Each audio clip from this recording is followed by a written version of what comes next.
Ayan mga higala, gusto mong mag-unwind kauban sa imong loved ones sa lugar nga overlooking unya makita nimo ang sunset og city view? Usa sa ma-recommend nako na spot is ang Cam Hills Cafe.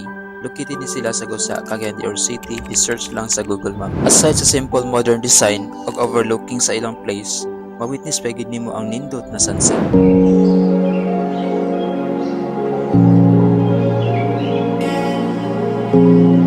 Shout out din sa The Explorer channel sa paghatag sa ato og drone footage. Kung wala pa maka-follow sa ilang page, i-follow lang sila. During night naman, makita nimo ang katsada sa city lights, which is pang-relax while kakangkaon sa lamian nila nga foods. Thank you din sa pag-like o pag-follow sa atong video mga higala. Shout out din sa staff ug owners Cam Hills Cafe, which is ato na po mga higala. Di man ilang mga higala basta unwind o relaxing place imong gipangita.